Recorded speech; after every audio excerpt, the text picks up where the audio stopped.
Hoy es lunes, empezamos semana nueva de confinamiento y hoy hablo con una amiga de hace años, que hemos coincidido en foros distintos, sobre todo en el ámbito de los think tanks, que es donde Cristina Manzano ha desarrollado la mayor parte de tu carrera profesional, ¿no? Cristina es periodista de la Complutense y es beca Fulbright, lo que te llevó a Estados Unidos y a involucrarte mucho en todo el tema de las relaciones internacionales, aunque has estado también en ámbitos de economía, es decir, el conjunto de las ideas, sobre todo. Y aquí de vuelta, pues tu vida ha transitado desde, y la mantienes, ¿no? Desde Friede y el Foreign Policy, que yo creo que es cuando te conocí, Sí.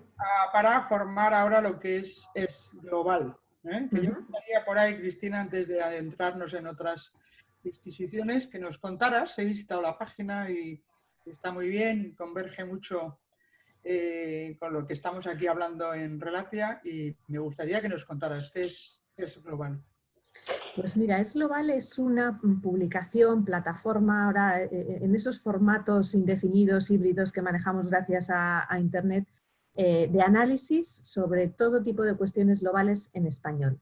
Y lo que queremos es ofrecer a lectores en español, y por tanto en España, pero también fuera de España, y de hecho muchos de nuestros lectores vienen de América, sobre todo, de toda América, que debemos ofrecer una forma de acercarse a lo que ocurre en el mundo y de entender lo que ocurre en el mundo, que es muy complejo, amena, accesible, pero sin por ello renunciar al rigor y a la profundidad. Entonces es ese punto, buscar ese equilibrio entre ir siempre un poco más allá de lo que te están contando los medios diarios, que tienen un y los grandes libros, los grandes documentos de los think tanks, etcétera, que no mucha gente tiene el tiempo ni el deseo de acercarse. Y por eso estamos también en esa intersección, ¿no?, entre la opinión pública y el trabajo más profundo de los think tanks. Eso es lo que es global. Que por otra parte es heredera de lo que era precisamente Foreign Policy, ¿no?, porque seguimos dentro del mismo entorno, pero sin el paraguas de la publicación norteamericana.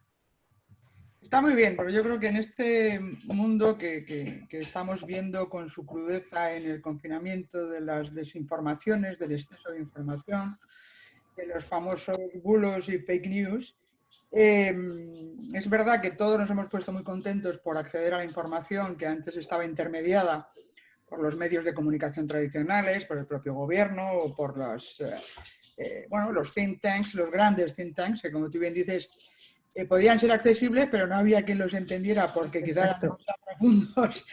Pero ese acceso a la información al final nos está llevando a una cierta confusión, a la que añadiría lo que es la característica esencial del siglo XXI en general, pero especialmente en estos tiempos, que es la incertidumbre, ¿no? Ante esa incertidumbre, que a algunos es pura oscuridad y miedo, lo que venimos hablando estas semanas con amigos que tenemos comunes en el espacio de Relatia es la necesidad de ofrecer esas referencias, esas luces que tú mencionas, que es el trabajo de personas en las que yo también me siento concernida, que ayudemos a hacer esas lecturas profundas más accesibles para ofrecer referencias que yo creo que son necesarias. Hay que revisar muchas cosas, pero no hay que reinventar la rueda. Hay que hacer esa combinación, ¿no? A lo mejor en algunos casos tendremos que acabar utilizando, transitar del exceso de información a cómo navegamos en este mundo de incertidumbre y de confusión en el que parece que todo está cuestionado, ¿no? Yo creo que hay un elemento que hay que transitar desde lo más inmediato, lo más próximo, hasta lo más general, que es la geopolítica y la geoestrategia en la que al final nos movemos, ¿no?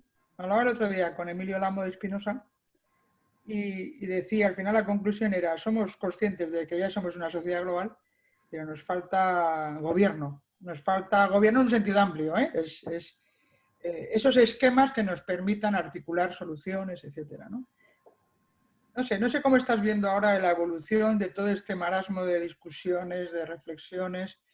¿Qué es lo que tú fijarías como elementos que más te preocupan? ¿Qué referencias te gustaría a ti que fuéramos incluyendo en ese recorrido de salida de la crisis?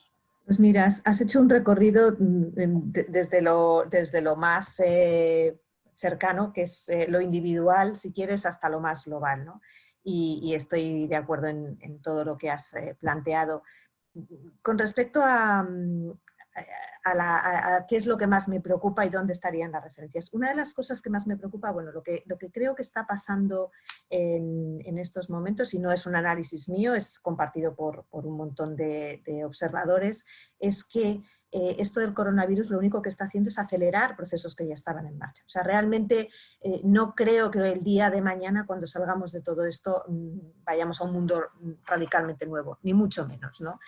Me gustaría creer que vamos a aprender ciertas cosas y que vamos a mejorar en ciertas cosas, pero creo que realmente lo que estamos viendo es la aceleración de algunos procesos. Como decías, la incertidumbre. La incertidumbre es la característica de los tiempos, ¿no? Y hasta el punto de que muchos pensamos ya hay que vivir con ellos. Este famoso concepto de resiliencia está totalmente ligado a ello. Es cómo manejamos la incertidumbre como principio ordinario de nuestras vidas. No sé, y a mí que me encanta la historia y me encanta la literatura, trato de rastrear en otras épocas si no ha sido siempre igual. Y lo que nos pasa ahora es que como lo estamos viendo a nosotros nos parece más intenso, ¿no? Es cierto que antes había cosas, el tiempo era más largo porque la velocidad del cambio era más lenta y entonces eso podía hacer... Es un elemento crítico, la aceleración, Claro. Es un elemento crítico. Claro, pero en fin, si nos ponemos también a analizar lo que suponía incertidumbres de todo tipo, ¿no? Alimentaria, cuando no sabías qué iba a pasar con las cosechas, de seguridad, cuando la guerra estaba a la vuelta de la esquina en cualquier momento, en casi cualquier lugar. O sea que estamos viviendo el periodo de paz mundial más grande de la historia, con lo cual el concepto de incertidumbre yo creo que nos afecta ahora y por eso lo vemos más urgente, ¿no? Atacarlo. Podríamos combatirlo con conocimiento, con análisis, etc. Y precisamente en ese momento en donde más información tenemos a nuestra disposición. Pero yo ahí creo que se han juntado también un montón de fenómenos, ¿no? Por una parte, creo que los expertos en casi todos los ámbitos han hecho tradicionalmente muy poco esfuerzo por llegar a una opinión pública más amplia. Es la famosa torre de marfil, es el poder que te da el conocimiento, la sabiduría, el comprender que sí que puedes querer compartir hasta cierto punto, pero no tanto, ¿no? Porque eso es lo que te da a ti tu pequeña parcela de poder.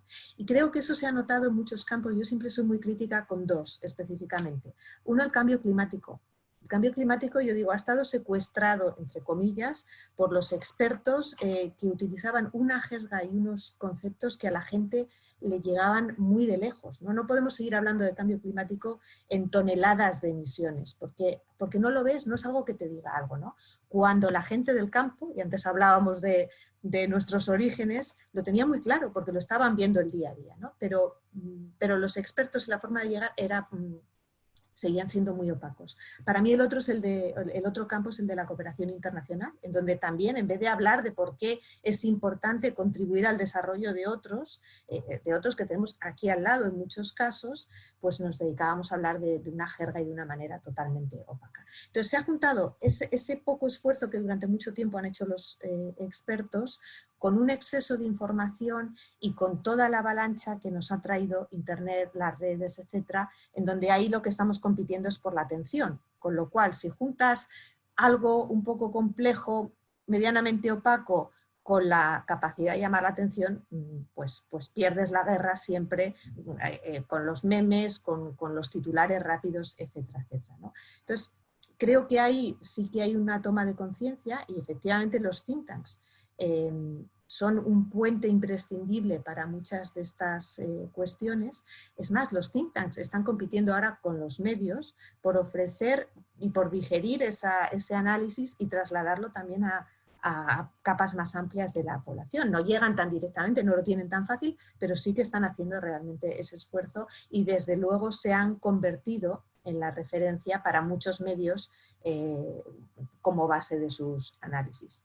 Y luego, solo una cosa más, decías, las empresas y la capacidad de financiación de los propios think tanks, ¿no? Yo he sido muy crítica tradicionalmente del papel de las empresas a la hora de apoyar todo esto. Yo también he pasado parte de mi vida, de mi vida profesional en el mundo corporativo y he visto ahí una soberbia. Las empresas tradicionalmente, las grandes empresas, por ejemplo en este país, han tenido de los mejores, y siguen teniendo los mejores servicios de estudios. Y cada una de ellas sabía mucho o todo de su ámbito. Pero el conjunto les interesaba menos. Yo creo que también eso se ha empezado a corregir, pero todavía cuesta. Y para que un CEO tenga realmente una visión geopolítica amplia más allá de su sector de negocio, creo que todavía tenemos un recorrido por hacer. No, fantástico.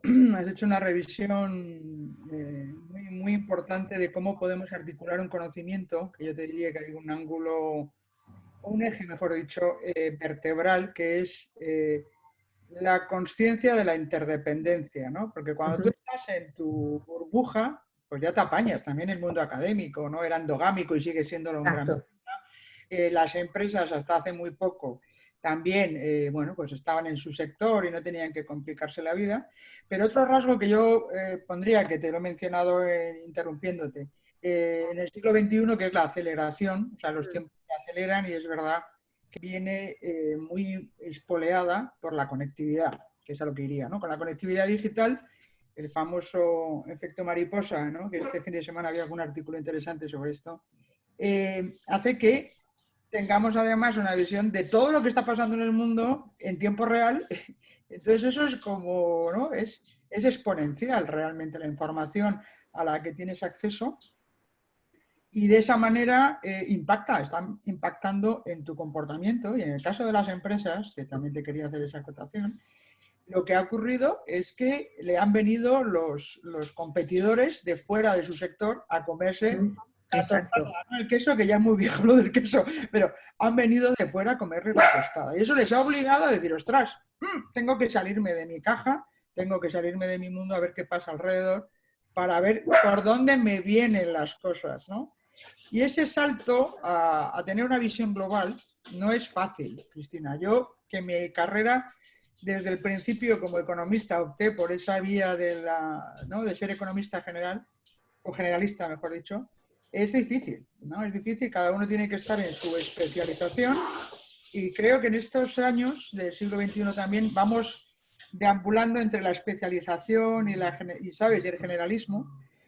Y creo que al final necesitamos de todo. Pero para ser generalista tienes que hacer un ejercicio de seguridad en ti mismo brutal, porque lo has explicado muy bien. Es decir, el experto cree que de su expertise, ¿no? Tiene la base de su poder y no quiere soltarlo. O sea, ¿cuál es el problema? Que yo ya lo aviso.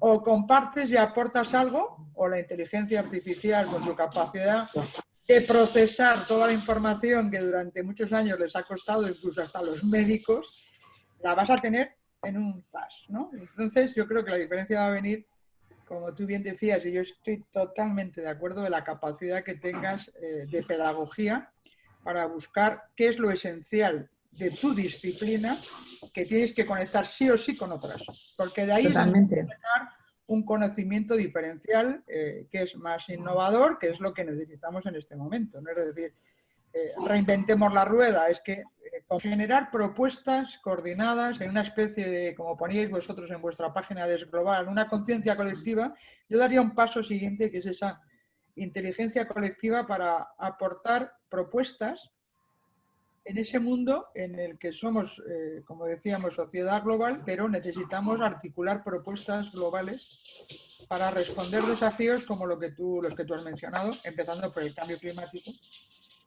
Pero ese cambio climático desde la conciencia de que tenemos que hacerlo entre todos y por lo tanto la cooperación internacional. Yo creo que hay muchos elementos que demandan una nueva arquitectura internacional y quería ver tu visión.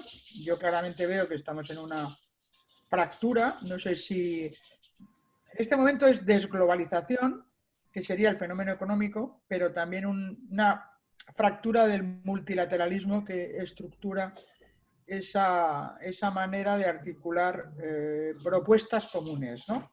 Que son cada vez más necesarias, ¿no? Entonces, avanzamos en la conciencia y en la necesidad, pero parece que no avanzamos en la inteligencia colectiva. Me gustaría que nos dieras un repaso de cómo ves esta articulación a nivel de grandes potencias y de bueno, esa fractura del multilateralismo, ¿no? Pues mira, déjame que haga un pequeño apunte primero sobre la desglobalización, porque es cierto que hay una ralentización de los intercambios globales a todos los niveles, que por supuesto el COVID ha agravado enormemente porque de repente se ha frenado toda la actividad. Pero yo tengo mis dudas de que podamos hablar realmente de desglobalización. Creo, te voy a decir un análisis que tenía justo antes de que la pandemia empezara, y es que creo que la desglobalización necesariamente está cambiando de forma. Es como la energía, no se destruye, se transforma, ¿no?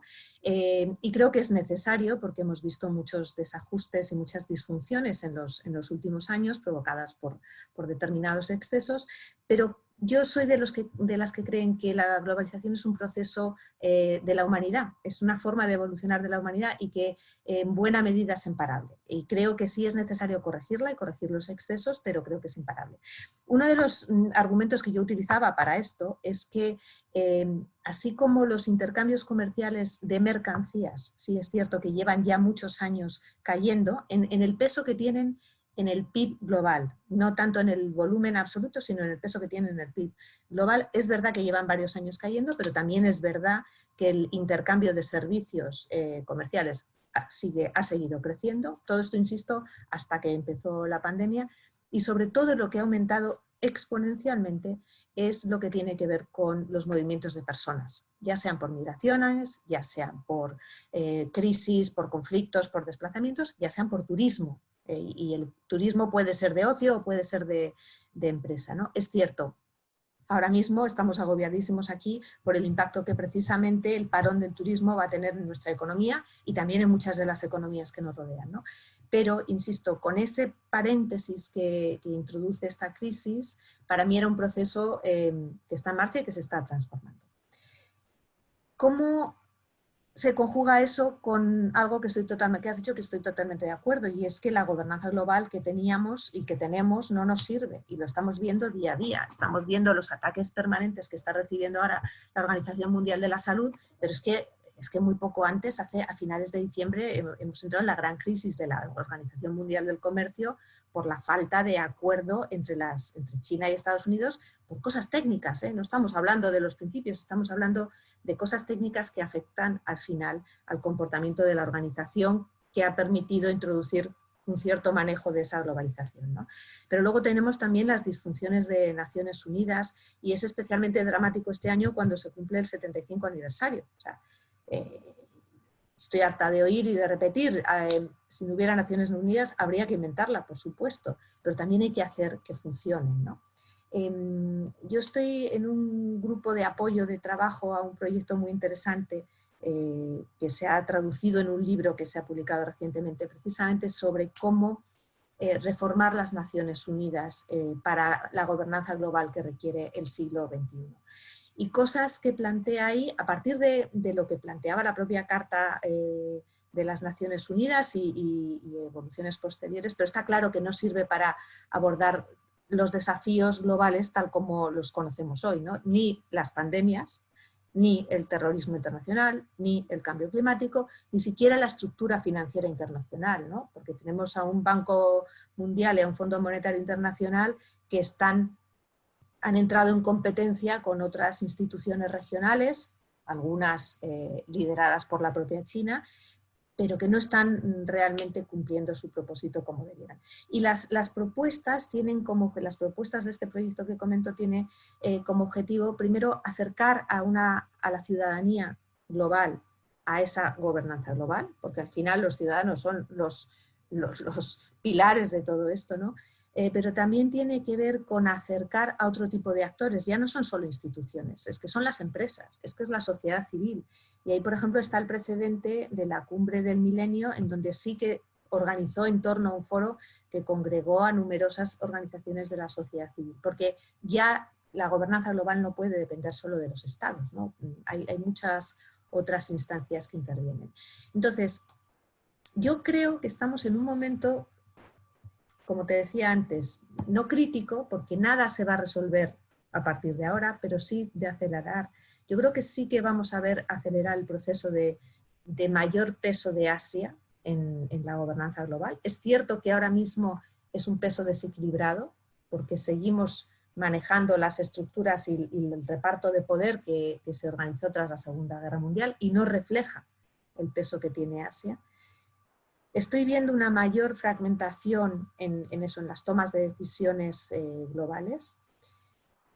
Y yo creo que de aquí sí podría salir una iniciativa para decir, venga, volvamos a sentarnos y volvamos a hablar a ver cómo podemos organizar esto. A lo mejor es un poco utópico, ¿no? A lo mejor es un poco iluso pensar que realmente vamos hacia allá. También puede ser un poco iluso pensar que el cambio de presidencia en Estados Unidos puede ser un motor o un freno total a todo eso. Pero creo... Cuando no somos capaces de explicarlos es más fácil hacerlo simplista. Y ahí tenemos a nuestro amigo Trump, ¿no? Es que hay muchos temas, Cristina. Vamos ahí, yo creo que es bueno dibujar determinadas cuestiones que tenemos que meter en la coctelera, pero no lo vamos a agotar aquí hoy, pero sí que me gustaría tu visión, que además conoces muy bien a la sociedad americana, has vivido en Estados Unidos. Realmente sorprendente lo que estamos viendo, ¿no? O sea, yo las ruedas de prensa de la Casa Blanca en el coronavirus son realmente antológicas, ¿no? ¿Cómo es posible, ¿no?, que un país como Estados Unidos, es verdad que tiene sus sistemas de contrapoder, y es un país que yo creo que está muy dividido, ¿no? Realmente tienes el 50-50, lo vimos en las elecciones con Hillary Clinton, ¿no? Que gana en votos, pero al final, fíjate si estaba igualada la cosa. Entonces, ¿cómo va, en tu opinión, cómo va a manejar esto la sociedad americana, ¿no? Porque yo tengo la sensación, decías, que vamos hacia un mundo mucho más asiático, sin duda, pero somos menos occidentales como mundo global, porque además nos fraccionamos, ¿no? Hay una separación entre el mundo continental, perdón, y el mundo anglosajón, por incluir también al Reino Unido, ¿no? En ese bloque que se ha desgajado. Compartimos muchísimas cosas, pero es verdad que hay una deriva que es muy preocupante, ¿no? ¿Cómo ves tú, y que mantendrás el contacto con amigos en Estados Unidos, la situación, ¿no? Y la viabilidad o la posibilidad de que haya, como dice nuestro amigo, se lo oía a Federico Steinberg el otro día, si hay un cisne blanco que lleve a que las elecciones americanas den una posibilidad de cambio? Bueno, las elecciones americanas están abiertas como todas las elecciones en un país democrático, ¿no? Y realmente estamos todos esperando ese cisne blanco. Yo no quiero ser demasiado optimista o complaciente, porque Trump ha mostrado una capacidad de resistencia en su núcleo duro impresionante, y ese núcleo duro es lo que le llevó a la presidencia, ¿no? De ahí ha perdido popularidad, ha tenido sus altibajos, pero realmente no ha bajado. Los trumpistas fieles siguen siendo numerosos, y el problema es que los demócratas siguen estando divididos. Ese es el gran desafío, ¿no? Después de la lejía del otro día y el desinfectante, etcétera, pues efectivamente no había más que ver la cara de la propia asesora científica de la casa. Era total la cara de la pobre mujer. Es que, pero bueno, es una más, ¿sabes? Yo no veo que vaya a ser muy diferente el resultado, el impacto que tenga una cosa de esas con la que tuvieron sus manifestaciones machistas durante la campaña, o misóginas o racistas, etcétera. Insisto, creo que ese núcleo duro está ahí. Creo que va a depender pues mucho también de cómo sigan evolucionando los números de la pandemia en Estados Unidos. O sea, hay cosas que pueden cambiar la tendencia, pero ahora mismo sigue estando muy, muy ajustado. Ojalá, en mi opinión, se dé la vuelta, y ojalá pues sea Biden el que gane, porque cualquier cosa menos Trump va a ser mejor, ¿no? Posiblemente. Dicho eso, lo bueno que tiene la sociedad norteamericana, y que yo creo que sigue estando ahí, es una capacidad de innovación, de emprendimiento, de visión también, Es verdad que muy basada en valores individuales, pero es algo que sigue estando ahí, sigue siendo muy potente. Se ha visto resentida durante estos años, por supuesto, pero eso es lo que también te lleva a pensar en cierto optimismo, ¿no? Por otra parte, es cierto, y tú lo has dicho, la sociedad americana está profundamente dividida y el problema es que en estos años esa división no solo se ha ensanchado, sino que se ha profundizado, ¿no? La polarización es absolutamente dramática y eso hace que sea muy difícil la reconciliación en cualquier término. Va a ser muy difícil esa reconciliación. No creo ni siquiera que una crisis como esta lo vaya a lograr, al revés, estamos viendo cómo está contribuyendo a profundizarlo, pero ese es el único camino posible. Insisto, yo creo que esa capacidad de innovación y de salir adelante y de visión y de tomar iniciativas puede ser un buen contrapeso a todo esto que estamos viviendo, ¿no? Pero efectivamente está teniendo un impacto en el mundo. Otra vez, es la aceleración de procesos que estaban en marcha, ¿no? Pero esa descomposición del espacio atlántico, esa mala relación con la Unión Europea, con Europa, que han sido con los aliados tradicionales, esa desconfianza mutua es muy preocupante porque lo que sí que compartimos son una serie de valores, los hemos compartido tradicionalmente, sobre los que se ha basado esa gobernanza global, ¿no?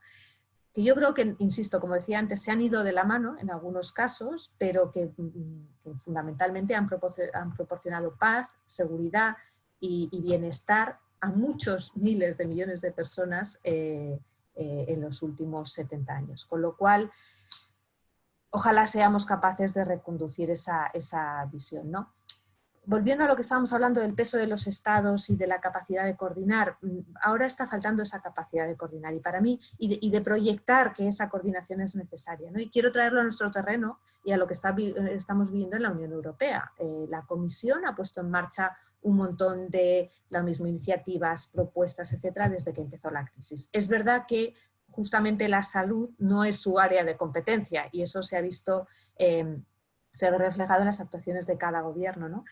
Pero por mucho que haga la Comisión, al final son los estados los que se llevan las medallas en caso de que las cosas vayan bien y es el nivel europeo el que se lleva los palos en el caso de que no lo haga bien.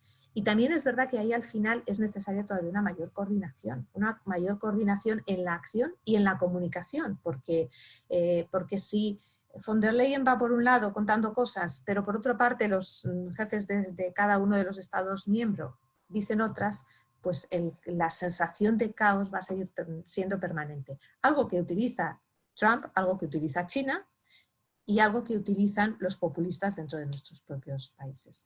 O sea que lo mismo, yo seguiré siendo partidaria de insistir en esa necesidad de coordinar, de trabajar unidos y, como decías también muy bien, de presentar propuestas viables, fuera ya del campo retórico y del campo teórico. Hacen falta propuestas que, bien coordinadas desde el lado más multilateral y desde el lado nacional, digan, por aquí debemos ir unidos. Creo que tenemos una muy buena oportunidad, ¿no? Y que además los individuos, los estados y el mundo saldría reforzados si tenemos esa capacidad de actuar juntos, ¿no? Si no lo hacemos, vamos a dar muchos pasos atrás en nuestro ensimismamiento y en nuestro pesimismo antropológico. O sea que la oportunidad está ahí.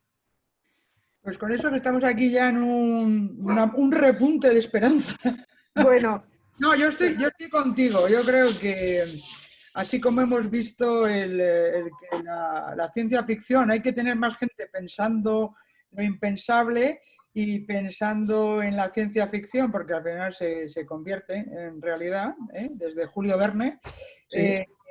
Yo soy partidaria de que, no tanto, o sea, la utopía, yo siempre me considero una idealista pragmática, ¿no? Y yo creo que la vida y la experiencia te hace ser más flexible, más oriental en ese sentido. Yo quiero ir en una dirección, pero voy mirando de qué manera puedo llegar, no es obsesionarme en un solo camino, en un solo recorrido. Pero, como te digo, prefiero ser idealista en el sentido no tanto de la utopía como en la ambición, ¿no? Yo creo que hay que ser ambiciosos en aquello que consideras que mejora la sociedad y no frenarse por la dificultad, ¿no? Yo creo que necesitamos, en definitiva, que lo has explicado muy bien, un liderazgo más distribuido en el que entre todos consigamos empujar cosas en las que creemos, ¿no? Y estaba pensando que eso ya ocurre, ¿no? Las sociedades y a través de los think tanks, las empresas que somos más globales, etcétera, colaboras y hablas con colegas norteamericanos, británicos, etcétera, para trabar propuestas en el ámbito de los negocios, y yo creo que tendríamos que ser capaces de hacerlo también en el ámbito más social, en el que, ahí lo dejo, ya lo hablaremos, pero yo creo que existe un recorrido importantísimo para que todos juguemos un papel, también las empresas, ¿no? Yo no creo que nadie se tiene que quedar fuera Totalmente. de la mesa porque necesitamos el esfuerzo de todos, ¿no? Y con esa idea yo me quedaría. Te agradezco muchísimo, Cristina, tu tiempo, compartir tu saber, porque sabes que no pierdes poder, sino que lo aumentas. Hay que animar a la gente a que comparta lo que tiene. Hay que dar para luego que se te devuelva multiplicado por 1000.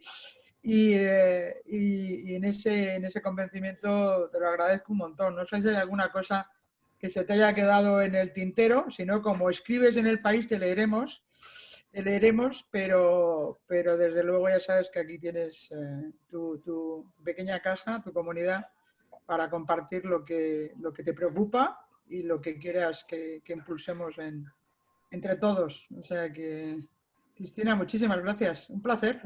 Muchas gracias a ti, Elena, por invitarme a esta conversación. Un placer, como siempre. Y te voy a dejar 2 temas ahí para la siguiente, sea contigo o sea con quien sea, y uno de ellos tú ya lo mueves habitualmente, que es el papel que tenemos las mujeres en todo esto, y esa distribución también de poderes y de estilos de poderes y de liderazgo. Y el otro es el de los jóvenes. Porque en este debate de la gobernanza global, yo sigo teniendo como referencia este movimiento transversal y universal que han puesto en marcha los jóvenes para protestar contra lo que le estamos haciendo a la Tierra. Y creo que tenemos mucho que aprender de ahí. Y tenemos también que pensar cómo ayudarles a canalizar esa demanda y esas protestas en propuestas viables.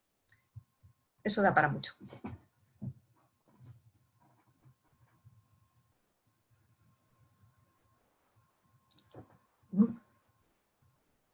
Que me he silenciado para que no se oyera.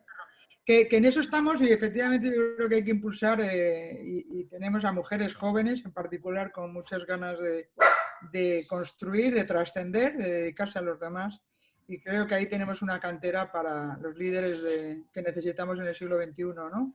Mujeres jóvenes y desde esa diversidad yo estoy convencida, como sabes, que conseguiremos mucho más. Muchísimas gracias, nos quedamos con tus 2 encargos y te invitaremos para que participes en lo que quieras, ¿vale?